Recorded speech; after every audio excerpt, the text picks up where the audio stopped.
Hello. Today we are covering lesson 7.2, properties of exponential functions.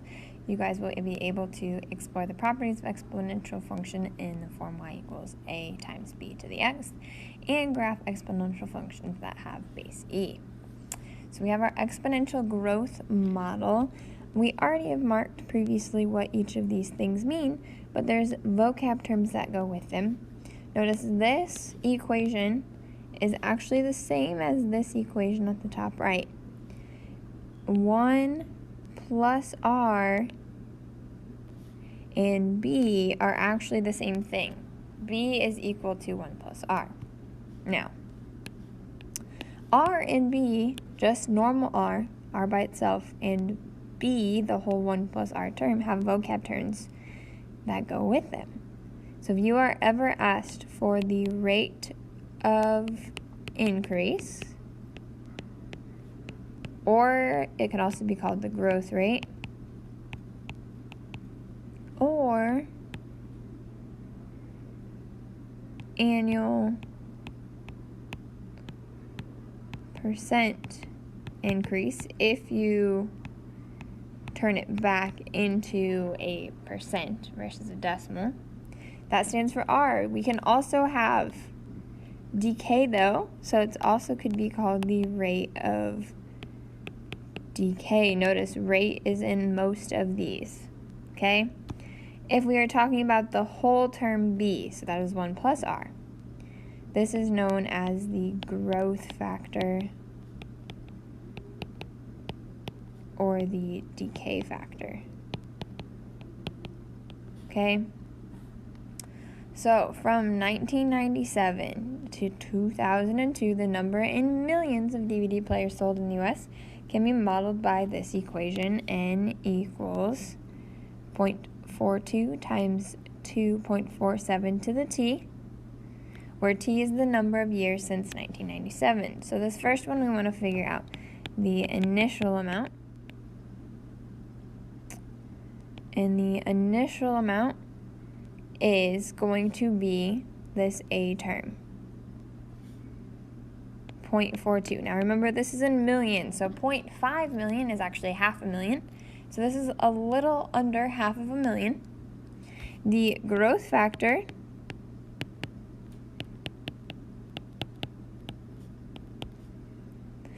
is the b term, so this whole thing together, 2.47. And then the annual percent increase is actually the r term switched back into a percent. So we need to take 2.47 minus 1. We get 1.47. So the percent increase is actually bigger than 100%. It's 140% increase. Okay?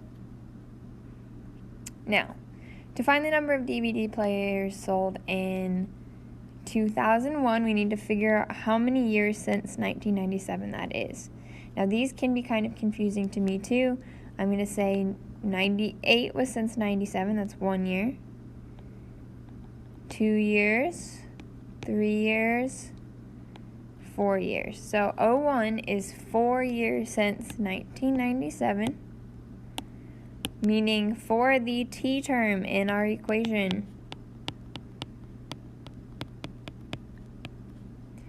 t is 4, and then we can plug that into solve.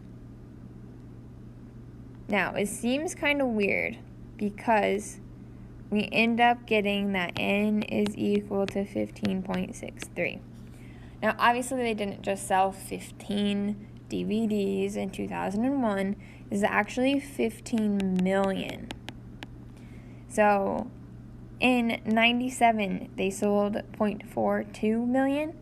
Now we are up to 15 million 4 years later. That's a big difference. Okay, now this next one is very similar, although we're not breaking it down. We just go ahead and write our equation. Y equals the initial amount of 1,000 times, our equation says 1 plus our rate, which is 5%, so 0.05.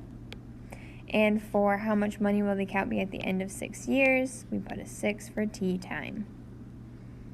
When we plug this in to solve it, we end up getting that we will have $1,340.10.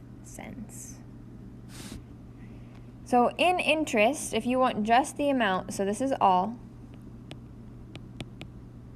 if you want just the interest that you've earned, you subtract out the principal amount, and you have earned $340.10 in interest. Okay? So an exponential decay model. Notice how the sign has now changed from positive to negative. You can just realize that if something is decaying, you're going to subtract, and that your b term altogether will have to be smaller than 1, between 0 and 1. Or if you are growing and it's a growth model, this number would have to be bigger than 1. On these problems, our value is going to get smaller. So the cost of a snowmobile is $420. The snowmobile decreases, that tells us we need to subtract by 10%. Each year, what will be the snowmobile after 3 years? So we set up basically the same model. We have our initial $4,200 times 1, this time minus our 10%, which is 0.10, 10%, move the decimal twice. And then that's over 3 years. So we end up getting 4,200 times 0.9 to the third, which is equal to, once you solve, $3,061.80. Now this is a big reason why you have to be careful with what you purchase, because things devalue very quickly. You've lost over $1,000 just by having the snowmobile sit in your garage. So unless you're truly going to use it enough to pay off $1,000 worth of lost money, it might not be super worth it, because you can't resell it for the price that you bought it. You could possibly resell it for this price, but that's still down $1,000, over $1,000. Okay? This next car example is going to be even worse. So we have y equals the initial amount, 24,000, times 1 minus our rate is even greater, 15%. Depreciation, what will the value of the car be after 5 years? And the number of years is larger. So this is going to be a very large number that we have lost. When you plug this in and solve, you end up getting that the car is now worth $10,648.93. So you've lost over half the price of the car in 5 years. So sometimes it's smarter to buy an older vehicle that has less depreciation that can happen, so that way you have theoretically saved yourself a lot of money. Okay? Now, it's kind of a review of what we did in our previous lesson. We are going to move on to compound interest now. A new equation. Basically is the same though. Most of our variables stay the same. A is balance after time, t. P is our principal, or our initial amount. 1 is just 1. R is our rate, that is our percent. Switch to a decimal. N is number of times compounded each year.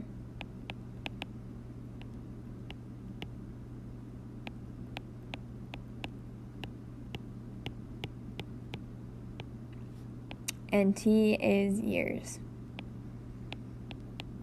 Okay? So, You need to know what these sort of words stand for. Quarterly means 4 times a year. Daily means there's 365 days. Annually means once a year. Semi-annually means twice a year. Monthly means 12 times. Those are all good words to remember what number goes with them. So we do basically the same thing we have been doing. We plug in our important information. You deposit $4,000. That's our principal. A new account that pays 2.92%.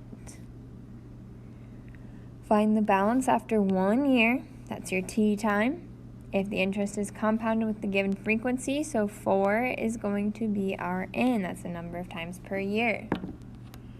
So if I write my equation, A is going to equal 4,000. We have 1 plus 0.0292 over 4, all to the 4, because N, notice, gets repeated in both this denominator and in the exponent, times 1 year's worth of time.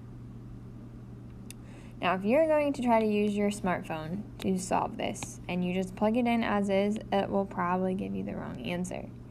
You'll have to break it down in order of operations for it.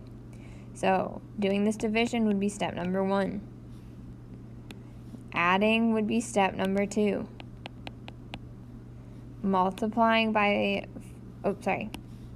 parentheses, exponents. Taking your exponent would be step 3, whatever that is, in this case 4. And then step 4 is multiplying by your principal. So follow those steps if you're going to use your phone. If you are going to use your calculator, just use your parentheses. When we solve that correctly, we end up getting $4,118.09. Okay?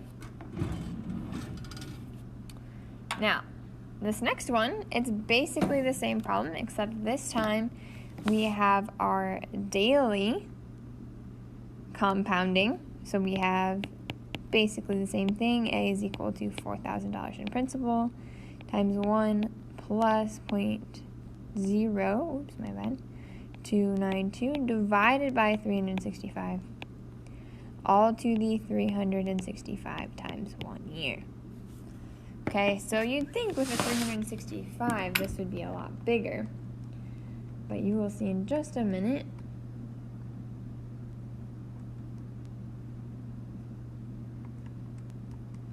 that when we solve this, we actually get almost the exact same thing.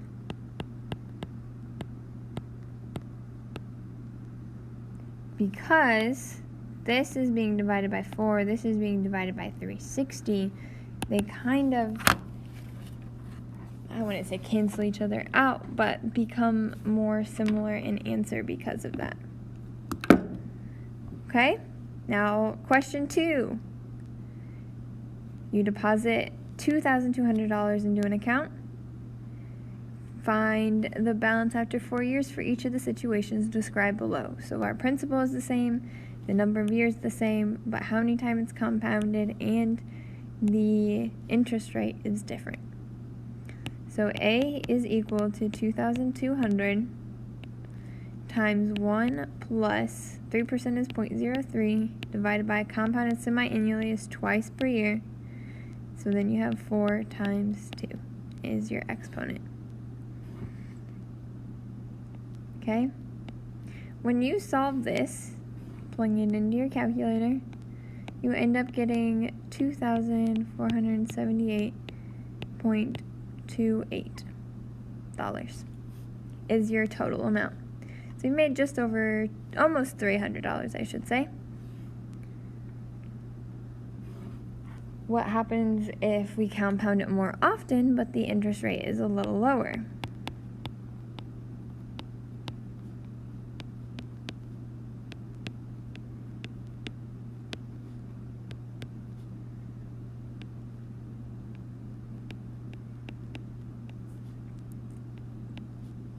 So when we do this problem, we actually get a little less money, get $2,406.98.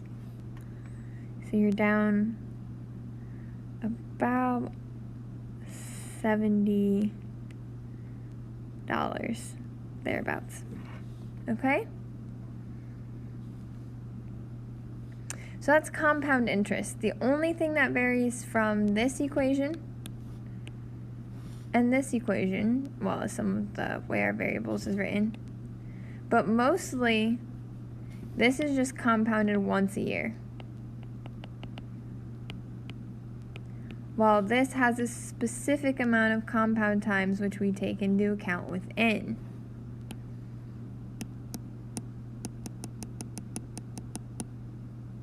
Okay? Now we have another kind. This is compounded continuously. So anytime a problem says it is compounded continuously, you will use this equation. A is once again balance after time.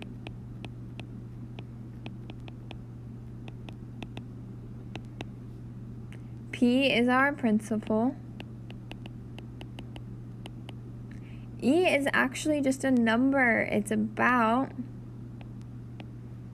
2 points. Let me figure it out real quick. I think it's 2.718. Yes, it is 2.718. R is our rate. And T is the time in years. Okay? So, E is kind of like pi. It's another one of those special numbers that you'll continue to see more and more of as we keep going in Algebra 2. This might be the first time you've seen it.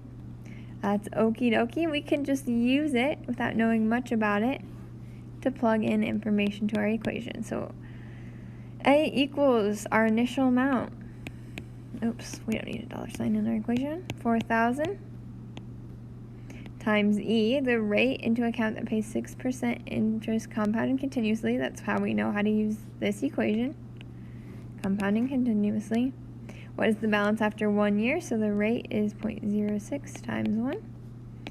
If we plug that in, we end up getting that after 1 year you have $4,247.35. And lastly, $2,500 is deposited into account that makes 7.5 annual interest compounded continuously. So use the same equation. Find the balance after 5 years. So we have 2,500 times E to the 0.75 times 5 years. Now, I'm sorry, it's not 0.75, that would be 75%, it's 0.075. That would have been bad. So you end up having $3,637.48. So you put in a little less money, you still have less than putting in $4,000, but instead of making just over $200, you've made just over $1,000, with also a difference of 4 years. So pretty good there though. Okay? Now, if you need help finding the E button on a graphing calculator, to get E, you use the second button, it's blue, then you press the LN button. You'll notice above that LN button is an E to the X. That's getting you to this button right here. That's how you plug in an E. It's the third one up from the left.